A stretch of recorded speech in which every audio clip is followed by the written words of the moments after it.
الاخ الاعز والحبیب المکرم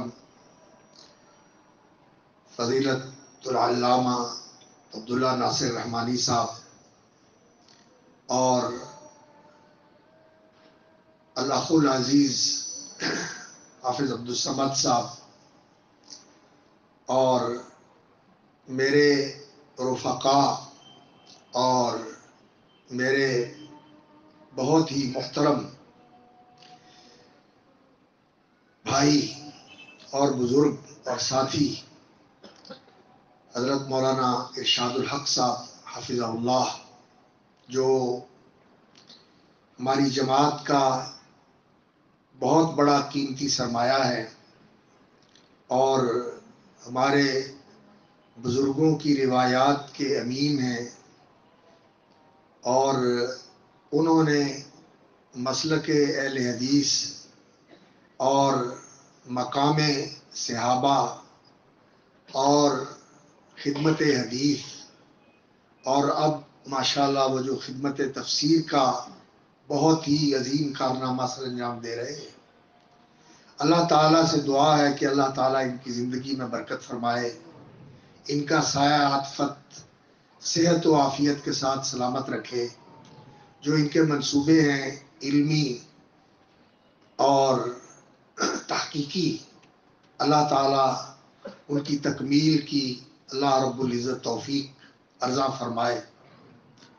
اور میرے برادر مکرم اور میرے محسن بھائی حافظ محمد شریف صاحب، جن کی رفاقت اور جن کی مصاحبت میرے لیے بہت ہی غنیمت بھی ہے اور باعث برکت بھی ہے اور باعث رحمت بھی ہے، اللہ کے فضل اور اس کی توفیق سے، کہ ان کے مشورے اور ان کی محبت، اور سچی بات یہ ہے کہ ان کی عنایت یہ ہر وقت ہمیں، مجھے خاص طور پر ان کا ممنون اور احسان مند رکھتی ہے۔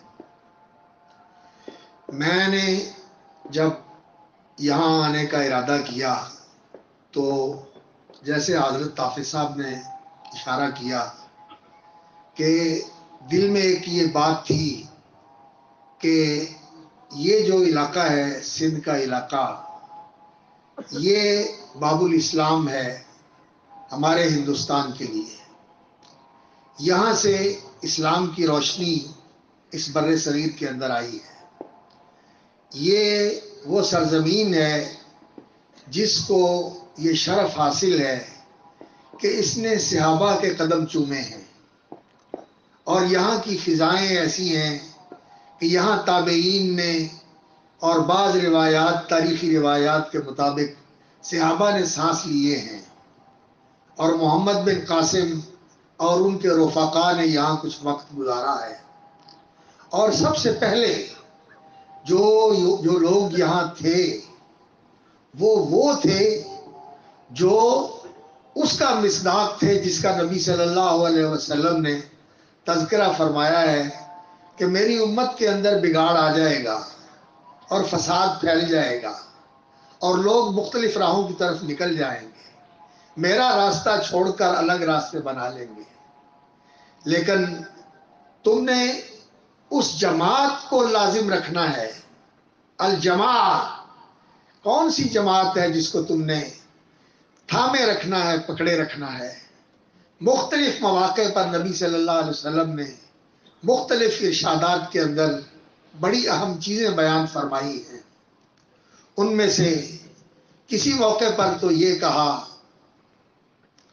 رسول اکرم صلی اللہ علیہ وسلم نے واعظ فرمایا اور ایسا بلیغ اور ایسا پرتاثیر اور ایسا دلوں کو پگھلا دینے والا واعظ تھا، وجلت منہ القلوب وذرفت منہ العیون، دل پگھل گئے اور آنکھیں برس پڑی، آنکھیں چھلکنے لگی۔ تو سامعین نے، جو رسول اکرم صلی اللہ علیہ وسلم کے جانثار اور فداکار تھے، وہ ایسی محبت کرنے والے تھے کہ وہ آپ صلی اللہ علیہ وسلم کی رویت کے لیے، آپ کے دیدار کے لیے، آپ کے چہرہ انور کو دیکھنے کے لیے بےتاب ہو جاتے تھے، اور وہ اس کا تصور نہیں کر سکتے تھے کہ آپ جدا ہو جائیں گے۔ اللہ اکبر۔ انہوں نے محسوس کیا کہ جو باتیں کر رہے ہیں یہ تو لگتا ہے کہ آپ تیاری میں ہیں، شاید آپ چھوڑ کے جا رہے ہیں۔ اللہ اکبر۔ کانہا موعظۃ مودع، یہ آخری باتیں ہیں۔ تو یا رسول اللہ اوصینا، کوئی پکی بات بتا دیں جسے پلے باندھ لیں، جسے دستور حیات بنا لیں، جسے حرز جان بنا لیں۔ تو رسول اکرم صلی اللہ علیہ وسلم نے فرمایا تم میں سے جو رہیں گے وہ دیکھیں گے کہ لوگ اختلاف کرتے ہیں، جو اللہ کی طرف سے اتارا گیا ہے اس میں لوگوں کا اختلاف ہو جائے گا۔ فَسَيَرَىٰ اخْتِلَافًا كَثِيرًا، لوگ بہت اختلاف دیکھیں گے، لیکن تم نے کیا کرنا ہے؟ علیکم بسنتی وسنت الخلفاء الراشدین المہدیین من بعدی عضوا علیہا بالنواجذ، تم نے میرا طریقہ، میرا راستہ، میرا نقش قدم یہ نہیں چھوڑنا، اسی کو اپنائے رکھنا، اسی پہ چلتے رہنا۔ اور میرے خلفاء راشدین جو ہیں، جو میرے جانشین ہیں، اس میں رسول اکرم صلی اللہ علیہ وسلم کے وہ خلفاء بھی جن کو اللہ رب العزت نے سلطنت اور حکومت عطا فرمائی، اور نبی صلی اللہ علیہ وسلم کے وہ خلفاء بھی جنہوں نے رسول اکرم صلی اللہ علیہ وسلم کا علم امت تک منتقل فرمایا۔ حفاظ الحدیث، امت کے علماء صحابہ اور فقہاء صحابہ، یہ بھی رسول اکرم صلی اللہ علیہ وسلم کے خلفاء تھے، یہ بھی خلفاء راشدین میں تھے۔ اگرچہ عام اصطلاح میں ہم خلافت راشدہ جو ہے وہ 4 خلفاء تک محدود رکھتے ہیں، وہ تو خلفاء تھے، انہوں نے تو دین کی اقامت اور دین کے اندر امت کی اصلاح اور ارشاد کا وہ فریضہ اسی طرح علی منہاج النبوہ سر انجام دیا، علمی اعتبار سے بھی اور عملی اعتبار سے بھی، اور حکومت اور اقامت دین کے اعتبار سے بھی، جو رسول اکرم صلی اللہ علیہ وسلم کا طریقہ تھا۔ لیکن نبی صلی اللہ علیہ وسلم کی خلافت اور جانشینی آپ صلی اللہ علیہ وسلم کے ان شاگردوں نے بھی کی جنہوں نے آپ کا طریقہ اور آپ کا علم آگے منتقل کیا۔ تو فرمایا کہ ان کے طریقے کو لازم پکڑنا، عضوا علیہا بالنواجذ، اور اس طرح مضبوطی سے تھامنے رکھنا کہ تھامے رکھنا کہ اسے یہ چھوٹنے نہ پائے، اور اگر ہاتھوں سے چھوٹتا ہوا محسوس ہو تو ہاتھوں کے ساتھ دانتوں سے پکڑ لینا، یعنی جان چلی جائے لیکن یہ طریقہ نہیں جانا چاہیے، یہ نقش قدم نہیں چھوٹنا چاہیے، یہ نبی صلی اللہ علیہ وسلم نے وصیت فرمائی۔ اور دوسرے موقع پر یہ فرمایا کہ امت کے اندر افتراق ہوگا اور لوگ گروہوں میں بٹ جائیں گے، ٹولیوں اور فرقوں کے اندر تقسیم ہو جائیں گے۔ علیکم بالجماع، تم نے اس جماعت کو لازم پکڑنا ہے، اس کے ساتھ جڑے رہنا ہے۔ یہ جماعت کون سی جماعت تھی؟ یہ وہ جماعت تھی جس کے امام محمد الرسول اللہ صلی اللہ علیہ وسلم تھے، اور جس کے پیروکار رسول اکرم صلی اللہ علیہ وسلم کے صحابہ رضوان اللہ علیہ مجمعین تھے۔ اور نبی صلی اللہ علیہ وسلم کے صحابہ وہ جماعت تھی، جیسے رسول اکرم صلی اللہ علیہ وسلم سارے نبیوں کے امام ہیں اور سارے نبیوں کے اللہ اکبر افضل ترین رسول ہیں۔ قیامت والے دن آدم و من بعدہ تحت لوائی یوم القیامہ، آدم علیہ السلام سے لے کر عیسیٰ علیہ السلام تک آنے والے سارے نبی اور رسول وہ رسول اکرم صلی اللہ علیہ وسلم کے جھنڈے کے نیچے ہوں گے اور آپ کے پیچھے ہوں گے، اور سب کی پیشوائی اللہ کی بارگاہ میں محمد الرسول اللہ صلی اللہ علیہ وسلم فرما رہے ہوں گے۔ اور جو نبی صلی اللہ علیہ وسلم کے صحابہ تھے، جو آپ صلی اللہ علیہ وسلم کے پیروکار تھے، جیسے اللہ تعالیٰ نے رسول اللہ صلی اللہ علیہ وسلم کو سب پر چن کے استفاء اور اجتباء کے ساتھ یہ افضل مقام عطا فرمایا تھا، اسی طرح آپ کے صحابہ کو تمام انسانوں میں اللہ رب العزت نے نبیوں اور رسولوں کے بعد چن کے تمام انسانیت میں سب سے اعلیٰ اور افضل مقام عطا فرمایا۔ کنتم خیر امت اخرجت للناس، اس کا مصداق سب سے پہلے نبی صلی اللہ علیہ وسلم کے صحابہ تھے، یہ اس جماعت کے پیروکار تھے جس کے امام محمد الرسول اللہ صلی اللہ علیہ وسلم تھے۔ آپ نے فرمایا علیکم بالجماع، اس جماعت کو تم نے تھامے رکھنا ہے، اس کے ساتھ چمٹے رہنا ہے، اس جماعت کو اپنائے رکھنا ہے۔ اور دوسرے مقام پر فرمایا ما انا علیہ واصحابی، یہ جماعت کا طریقہ کون سا ہے؟ آج جس طریقے پہ میں اور میرے صحابہ ہیں۔ تو میرے دل میں یہ بات تھی کہ ما انا علیہ واصحابی، اس طریقے پر چلنے والے سب سے پہلے اس زمین میں آئے، یہ سرزمین ہے جس کو یہ شرف حاصل ہے کہ اس نے ان کے قدوم میمنت لزوم کو، ان کے قدموں کو چوما ہے، اور اس ان فضاؤں کے اندر ان کے سانس بس رہے، اور یہاں کے آسمان کو اور یہاں کی زمین کو یہ شرف حاصل ہے کہ یہاں انہوں نے کچھ وقت گزارا ہے۔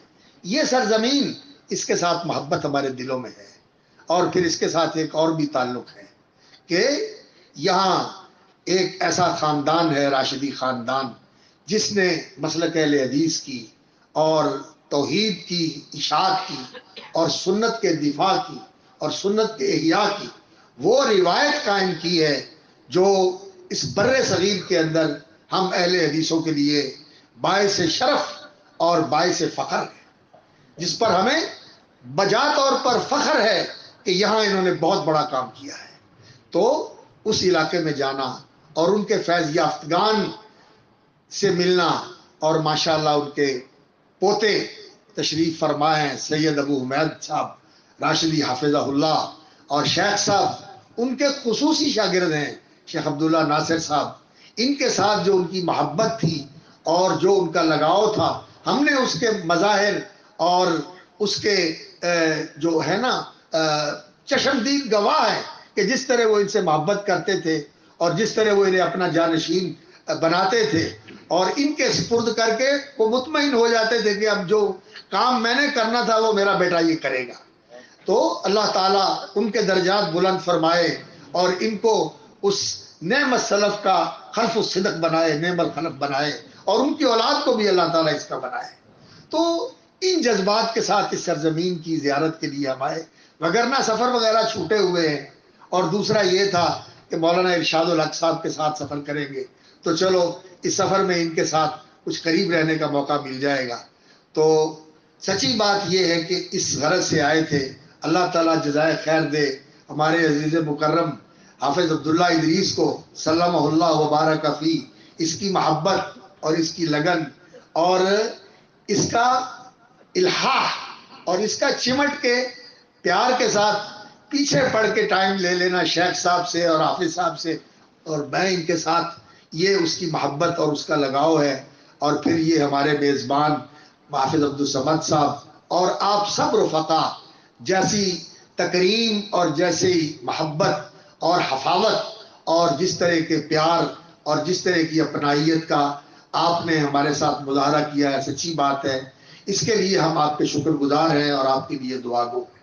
اس موقع پر سچی بات ہے، میرے تو دل میں جب یہ بات آئی کہ آج شیخ صاحب بھی یہاں اس مجلس کو شرف بخشیں گے، تو میں نے کہا کہ شیخ صاحب کا درس سنیں گے اور شیخ صاحب کا علمی بیان سنیں گے اور اس سے مستفید ہوں گے، لیکن شیخ صاحب تو خاموش پیچھے بیٹھے ہوئے اور ہمیں آگے کر دیا ہے۔ تو بہرحال میں ایک بات جو ہے وہ نصیحت کے طور پر، اس لیے کہ ہمارا یہ حق ہے کہ دوسرے کو تناصح کہ خیر خائی کی بات کر دیں، اور میرے دل میں یہ بات آئی، اللہ تعالیٰ شیخ صاحب کے فرزند ارجمند کو اسم با مسمہ بنائے، جیسے انہوں نے شاہ صاحب کے نام پہ اس عزیز گرامی کا نام رکھا ہے، اللہ تعالیٰ ان کو اپنے باپ کا بھی خلف الصدق بنائے اور شاہ صاحب کا بھی اللہ رب العزت اس کو جانشین بنائے اور ان کے علم کا وارث بنائے، اور یہ امت کے لیے اور اس علاقے کے لیے بدیع الدین ہی ثابت ہو۔ اللہ تعالیٰ اس کے علم و فضل میں اور زندگی میں برکت فرمائے۔ پتہ نہیں اس نے کس مناسبت سے ان آیات کا انتخاب کیا جس کی اس نے تلاوت کی اور جو آیات اس نے پڑھی۔ اللہ اکبر! قرآن مجید تو ایک ایسی زندہ رہنما کتاب ہے، سچی بات ہے، یہ جو اللہ رب العزت نے اس کا وصف بیان فرمایا نا، ہدی للمتقین، ہدی للناس، ہدی للمحسنین، اور ان ھذا القرآن یہدی للتی ہی اقوم۔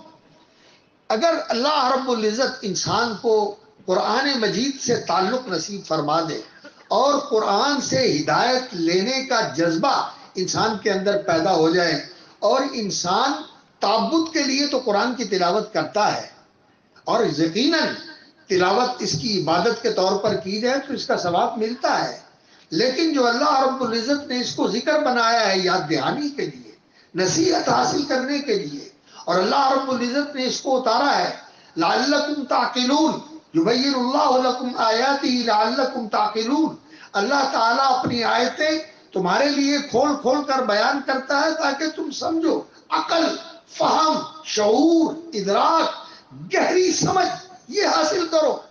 اور کہیں فرمایا یبین اللہ لکم الآیات لعلکم تتفکرون، اس میں تفکر کرو۔ وہذا کتاب انزلناہ مبارک لیدبروا آیاتہ ولیتذکر اولو الالباب، اس کتاب ببرکت کو اللہ رب العزت نے اس لیے نازل فرمایا ہے کہ اس پر تدبر کرو۔ تو اہل علم کو بھی یہ کام کرنا چاہیے اور عوام کو بھی یہ کام کرنا چاہیے۔ یہ ہدی للناس، سب کے لیے ہدایت ہے، یہ صرف علماء کے لیے نہیں ہے، یہ عوام کے لیے بھی ہے۔ اس لیے آج تو یہ سہولت ہے کہ آپ کو آپ کے موبائل کے اندر ایسی ایپس ہیں، قرآن مجید کی تلاوت بھی ملے گی اور قرآن مجید کا ترجمہ بھی ملے گا، قرآن مجید کی تفسیر بھی ملے گی، پڑھنے کو بھی ملے گی، لکھی ہوئی بھی ہے، سننے کو بھی ملے گی، آپ سننا چاہیں تو آپ سن بھی سکتے ہیں۔ تو قرآن مجید سے رہنمائی لینے کے لیے قرآن کی طرف رجوع کریں، قرآن کی طرف رجوع کریں۔ ان ھذا القرآن یہدی للتی ہی اقوم، یہ قرآن وہ راستہ دکھاتا ہے جو منزل مقصود تک پہنچانے کا سیدھا اور سب سے مختصر راستہ ہے، شارٹ کٹ بھی ہے اور بالکل سیدھا راستہ ہے جو آپ کو سیدھا منزل مقصود پر پہنچا دے گا۔ منزل مقصود کیا ہے؟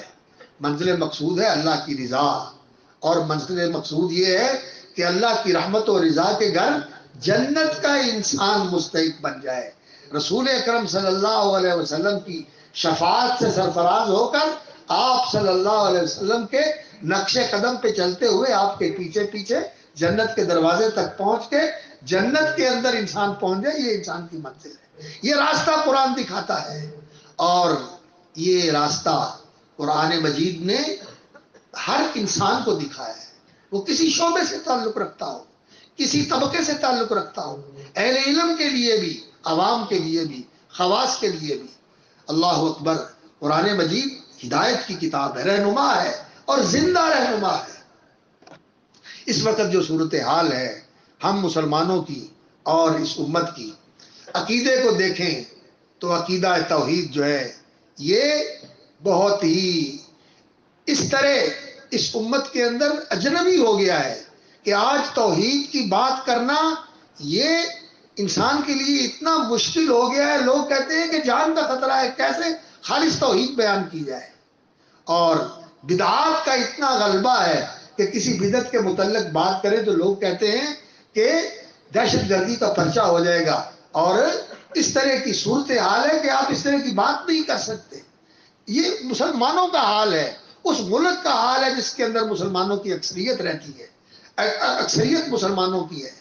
یہ دین اپنوں میں غریب ہو گیا، اپنوں میں پردیسی اور اجنبی ہو گیا، اپنوں میں بے کس اور مسافر ہو گیا۔ اللہ اکبر۔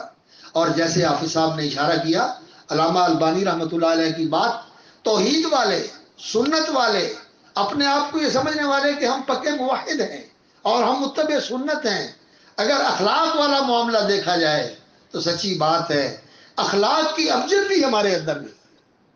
اخلاق یہ دین کا ثمر ہے، خلق حسن، عقیدہ جو ہے یہ دین کی اساس ہے، اور عبادات جو ہیں یہ دین کی شاخیں اور دین کے پتے ہیں، یہ اس کے ساتھ دین کا درخت بنتا ہے، اور دین کے پتے اور دین کی چھاؤں انسان کی زندگی کے اندر آتی ہے۔ اور جو احسان ہے، جو احسان ہے دین کا، اسلام پہلا درجہ ہے، ایمان دوسرا درجہ ہے، احسان سب سے اونچا درجہ ہے۔ اللہ کے ساتھ جو تعلق ہے ہر وقت کا، اللہ رب العزت کی حضوری کا احساس کہ اللہ مجھے دیکھ رہا ہے اور میں اس کے سامنے ہوں، اللہ کے میں سامنے ہوں، میں اللہ رب العزت کی نگاہوں کے سامنے ہوں، وہ مجھے دیکھ رہا ہے، یہ احساس اور یہ شعور۔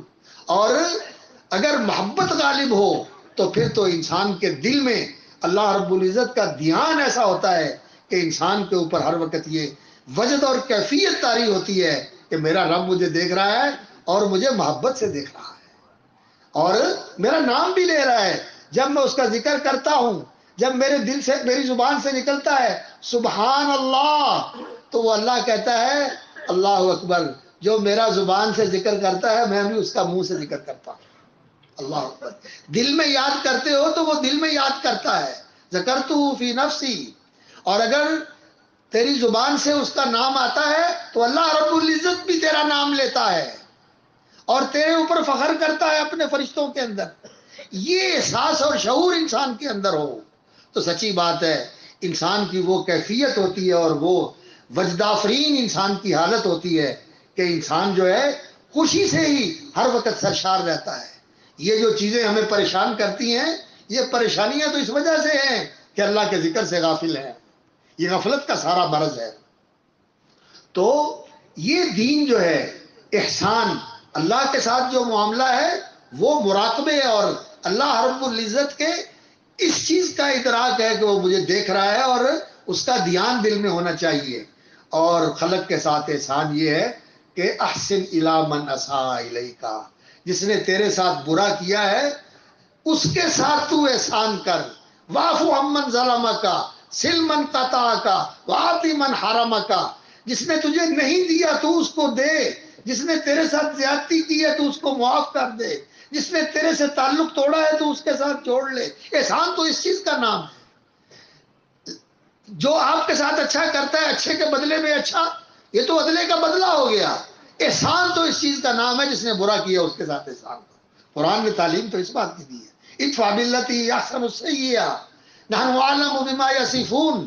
ادفع باللتی احسن فاذا الذی بینک وبینہ عداوۃ کانہ ولی حمیم. یہ ہمارا اخلاق تھا.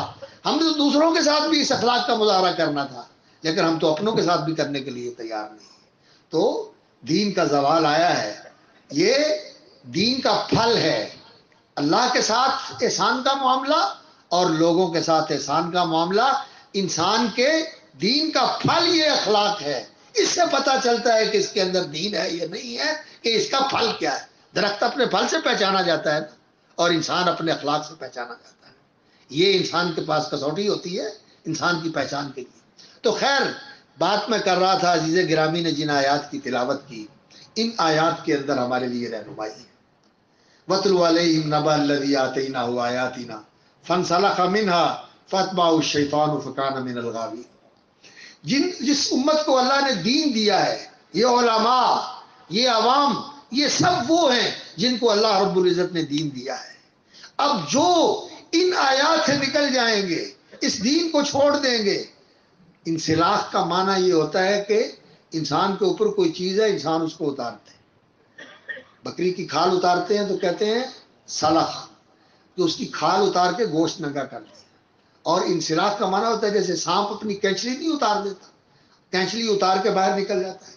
تو دین تقوی کا لباس جو دین کی وجہ سے انسان کے اوپر تقوی کا لباس ہوتا ہے، وَلِبَاسُ التَّقْوَىٰ ذَلِكَ خَيْرٌ. اور اللہ رب العزت نے یہ لباس جو ہے تقوی کا لباس یہ ہمارے لیے اتارا ہوا ہے. یہ ہمارا لباس ہے، یہ ہمارا کور ہے، یہ ہماری زینت بھی ہے، یہ ہمارا تحفظ بھی ہے، یہ ہماری سیانت بھی ہے، یہ ہمارے لیے بچاؤ بھی ہے. یہ جو تقوی کا لباس ہے یہ ہمارا لباس ہونا چاہیے. اور جو یہ لباس تقوی کا اتار کے اللہ کے خوف سے عاری ہو گیا، شرم و حیا بھی نہ رہا، کسی بڑے کا بھی نہ رہا، کسی چھوٹے کا بھی نہ رہا. اللہ اکبر. اس تقوی کے لباس سے نکل گیا آتینا و آیاتنا فانسلخ منہا. تو پھر ہوتا کیا ہے؟ اتبعہ الشیطان فکان من الغاوین. شیطان اس کو دھر لیتا ہے، اس کے پیچھے لگ جاتا ہے اور اس کو فٹ بال بنا لیتا ہے اور جسے چاہتا ہے لیے پھرتا ہے. آج ہمارے نوجوانوں کا، آج ہمارے لوگوں کا، آج ہمارے تاجروں کا، آج ہمارے زراعت کاروں کا، کسانوں کا، کاشتکاروں کا کیا حال ہے؟ شیطان نے پیچھے لگایا ہوا، جہاں چاہتا ہے لے جاتا ہے، جدھر چاہتا ہے لے جاتا ہے. وَلَوْ شِئْنَا لَرَفَعْنَاهُ بِهَا. اللہ اکبر. واقعات اس کے لیے علماء نے ذکر کیے ہوئے ہیں لیکن قرآن مجید کا یہ ایک اعجاز ہے کہ خطاب العامتی بخطاب الخاصہ، بات خاص ہوتی ہے لیکن وہ سب کے اوپر صادق آتی ہے. اور خطاب الخاصتی بخطاب العامہ، عام خطاب ہوتا ہے اور وہ خواص کے اوپر بھی صادق آتا ہے. یہ قرآن کے اعجاز کا وہ پہلو ہے. شیخ محمد عبداللہ بن دراز رحمۃ اللہ علیہ مصر کے بہت بڑے عالم تھے اور جب پاکستان کا قیام ہوا تھا تو میرا خیال ہے پہلی ہی جو دستور کے لیے کانفرنس بلائی گئی تھی امت کے بڑے بڑے علماء کی کہ کہ پاکستان کی دستور سازی کے لیے رہنمائی کریں، تو اس میں شیخ محمد ابو زہرا بھی آئے تھے اور شیخ محمد بن عبداللہ دراز بھی پاکستان میں تشریف لائے تھے، اور یہیں ان کو اٹیک ہوا اور یہیں ان کا انتقال ہو گیا تھا، پاکستان میں انہوں نے وفات پائی تھی۔ ان کی کتاب ہے النبأ العظیم، قرآن مجید کے اعجاز کے متعلق۔ میں اہل علم سے درخواست کروں گا کہ ضرور اس کتاب کا مطالعہ کریں۔ انہوں نے قرآن مجید کے اعجاز کے جو پہلو اجاگر کیے ہیں نا، اس میں انہوں نے یہ پہلو بڑا خصوصیت کے ساتھ اجاگر کیا ہے۔ قرآن مجید کا یہ کمال ہے کہ جو عام لوگوں کے لیے بات ہے، عام لوگوں کو بھی اس میں رہنمائی ملے گی، اور جو اسپیشلسٹ ہیں، جو متخصصین ہیں، جو فلاسفر ہیں، جو دانشور ہیں، جو بہت زیادہ کسی چیز کے بارے میں درک رکھنے والے ہیں، ان کے لیے بھی قرآن ویسا ہی رہنما ہے جیسا ایک عام آدمی کے لیے رہنما ہے۔ اس کو بھی قرآن سے ہدایت ملے گی، اور اس کو بھی قرآن متاثر کرے گا اور اس کو ہلا کے رکھ دے گا۔ تو جب وہ قرآن کو سچے دل کے ساتھ اور ہدایت طلب کرنے کے لیے پڑھے گا، تو اس کی ساری الجھنیں دور ہو جائیں گی، اور اس کے سارے گرہیں کھل جائیں گی، اور اس کے لیے راستہ واضح ہو جائے گا۔ اور ایک دیہاتی اور ایک بدوی اور ایک چرواہا وہ قرآن پڑھے تو قرآن اس کے لیے بھی ہدایت ہے۔ یہ قرآن مجید کا اعجاز ہے۔ تو قرآن مجید نے یہاں خاص واقعہ کی طرف اشارہ کرتے ہوئے بات عام کی ہے، اللہ اکبر، کہ جب انسان آیتوں سے نکل جاتا ہے تو پھر شیطان اسے فٹ بال بنا دیتا ہے۔ وَكَانَ مِنَ الْغَاوِينَ وَلَوْ شِئْنَا لَرَفَعْنَاهُ بِهَا، اگر اللہ تعالیٰ چاہتے ہیں، اللہ تعالیٰ فرماتے ہیں اگر ہم چاہتے لَرَفَعْنَاهُ بِهَا، تو اس قرآن کے ساتھ ہم اسے بہت اونچا کر دیتے ہیں۔ قرآن تو آیا اس لیے ہے، ان اللہ یرفع بہذا الکتاب اقواما، اللہ نے اس قرآن کے ساتھ لوگوں کو اٹھایا۔ عرب کن پستیوں میں جی رہے تھے اور کس سارے مذلت کے اندر زندگی گزار رہے تھے، دنیا کے اندر ان کا کوئی نام نہیں تھا۔ ہندوستان کا نام تھا، چین کا نام تھا، یونان کا نام تھا، ایران کا نام تھا، ان ملکوں کے نام تھے، ان کی تہذیب تھی، ہماری بھی تہذیب تھی، یہ موہنجو داڑو کی تہذیب تھی، گندھارا کی تہذیب تھی، ٹیکسلے کی تہذیب تھی، یہ تہذیبیں تھیں، لیکن عرب کا کیا تھا؟ کچھ بھی نہیں تھا۔ اللہ رب العزت نے ان کو اٹھایا اور دنیا کا امام بنا دیا۔ یرفع بہذا الکتاب اقواما ویضع بہ آخرین، اور جو اسے چھوڑتے ہیں اللہ تعالیٰ ان کو ذلیل کر دیتا ہے، اللہ تعالیٰ ان کو نیچا کر دیتا ہے، اللہ تعالیٰ ان کو رسوا کر دیتا ہے۔ اس لیے میرے بھائیوں، قرآن کی طرف آؤ، دین کی طرف آؤ۔ یہ دین صرف مولویوں کے لیے نہ چھوڑ دو، خود دین سیکھو، دین سمجھو، اس دین سے جڑو۔ اس دین نے تمہاری حفاظت کرنی ہے، اس دین نے تمہاری عزت کا سامان کرنا ہے، اس دین نے تمہارے لیے اللہ کی مدد لے کے آنی ہے۔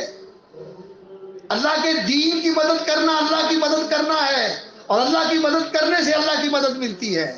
آج ہمارے حکمرانوں کو یہ بات سمجھ نہیں آتی، ہمارے تاجروں کو یہ بات سمجھ نہیں آتی، ہمارے بڑیروں کو یہ بات سمجھ نہیں آتی کہ اللہ کے دین کی مدد کریں گے تو اللہ کی مدد ملے گی، اور اللہ کی مدد ملے گی تو کامیاب ہوں گے۔ اور اگر اللہ رب العزت بے یار و مددگار چھوڑ دے تو کون مدد کر سکتا ہے؟ ساری دنیا نے کیا مدد کرنی ہے، کرنی چاہے پھر بھی نہیں کر سکتے۔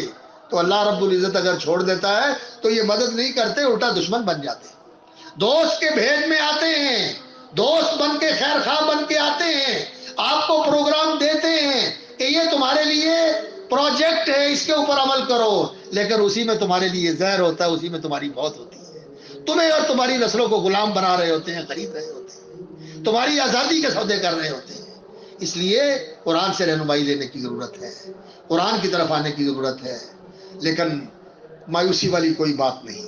انشاءاللہ العزیز ان آیاتوں کے اندر جہاں اس بات کی اللہ رب العزت نے تعلیم دی ہے کہ انسان کو کانوں سے سننا چاہیے اور دل کے اندر اتارنا چاہیے، آنکھوں سے دیکھنا چاہیے اور بصیرت کی آنکھوں سے دیکھنا چاہیے، آنکھوں سے دیکھ کے بصیرت کی آنکھوں سے بھی دیکھے، اور غافل نہ بنے، جانور نہ بنے، اللہ نے تمہیں انسان بنایا ہوا ہے، عقل مند بنو۔ اور جو لوگ اللہ کی آیتوں کو جھٹلاتے ہیں، یہ یورپین ہوں، یہ جاپنیز ہوں، یہ چائنیز ہوں، یہ رشین ہوں، کوئی بھی ہیں، کذبوا بآیاتنا، اللہ کا وعدہ ہے سنستدرجهم من حیث لا یعلمون، اللہ تعالیٰ ان کو کھینچ رہا ہے، کھینچ رہا ہے، کس لیے؟ اڑکی کے لیے کھینچ رہا ہے، پھانسنے کے لیے کھینچ رہا ہے، سزا دینے کے لیے۔ وَأُمْلِي لَهُمْ، تھوڑی سی ڈھیل دی ہوئی ہے، تھوڑی سی رسی دراز کی ہوئی ہے، چھوٹ دی ہوئی ہے، ان قیدی متین. اگر ہم دیندار ہیں تو وہ دین کا بھی محافظ ہے، دین والوں کا بھی محافظ ہے، دین کو بھی اونچا رکھے گا، دین والوں کو بھی اونچا رکھے گا. ان قیدی متین، وہ کہتا ہے میری تدبیر بڑی زبردست ہے، کوئی اس کا مقابلہ نہیں کر سکتا. اس کے سامنے ساری دنیا کھڑی ہو جائے، اپنا سارا اسلحہ لے کر، اپنے سارے وہ دانشور لے کر، تھنک ٹینکس لے کر، ماہرین لے کر، منصوبہ ساز لے کر، سارے اللہ کی تدبیر کے سامنے کھڑے ہو جائے، تو پھر بھی اللہ اکبر، اللہ رب العزت کی تدبیر غالب آتی ہے اور یہ سارے فیل ہو جاتے ہیں. تو اللہ رب العزت ہمیں دین سے جڑے رہنے کی اور علیکم بالجماع، اس جماعت سے وابستہ رہنے کی، اور مان علیہ و صحابی، خاص طور پر آپ لوگوں کی یہ سچی بات ہے، بڑی ذمہ داری ہے کہ آپ اس سرزمین کے رہنے والے ہیں. سندھ کی سرزمین، باب الاسلام کی سرزمین، منصورے کی بستی جس کی انہوں نے بنیاد رکھی تھی. اللہ اکبر، اس سرزمین میں رہنے والے ہیں، اور آپ کو تو اللہ رب العزت نے اس جماعت سے نسبت بھی دی ہوئی ہے. اپنے اندر دین زندہ کریں، اپنی اولادوں کے اندر دین زندہ کریں، اور اس صوبے کے اندر توحید کی دعوت کو پھیلائیں، سنت کی دعوت کو پھیلائیں، اور صحیح دین کو اجاگر کریں. اللہ رب العزت ان اداروں کو بھی کامیاب کرے اور ان کی حفاظت فرمائے، انہیں قائم رکھے، اور ان مشائخ کی زندگی میں بھی برکت کرے جو آج یہاں اس علم کی اور توحید و سنت کی شمع روشن کیے ہوئے ہیں. اور اللہ رب العزت آپ لوگوں کی بھی حفاظت فرمائے، پاکستان کی بھی حفاظت فرمائے، اور جو پاکستان کے خلاف سازشیں ہیں اللہ ان کو ناکام کرے.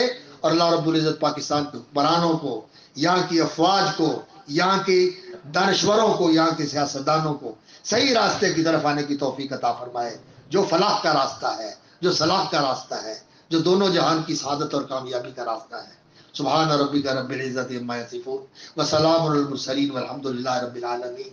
میں آپ لوگوں کی تکریم کا، آپ لوگوں کے احترام اور اپنائیت کا، ویسے سندھ کی روایت میں نے دیکھی ہے، جب بھی یہاں آیا ہوں، کبھی بڑوں سے بھی ملا ہوں، جس سے بھی ملا ہوں، یہاں کی محبت اور یہاں کی اپنائیت، بزرگوں سے بھی ملاقات ہوتی تھی. بڑے شاہ صاحب رحمۃ اللہ علیہ، سید محب اللہ شاہ صاحب رحمۃ اللہ علیہ، سچی بات ہے میں شرمندہ ہو جاتا تھا کہ اتنے بڑے عالم بھی ہیں اور ہمارے باپ کی جگہ پر ہیں، بلکہ ان سے بھی بڑے ہیں، تو کس طرح محبت کرتے ہیں اور کس طرح تواضع کے ساتھ پیش آتے ہیں اور آگے کرتے ہیں نماز پڑھانے کے لیے، درس دینے کے لیے. بات نہیں ہوتی تھی ان کے سامنے.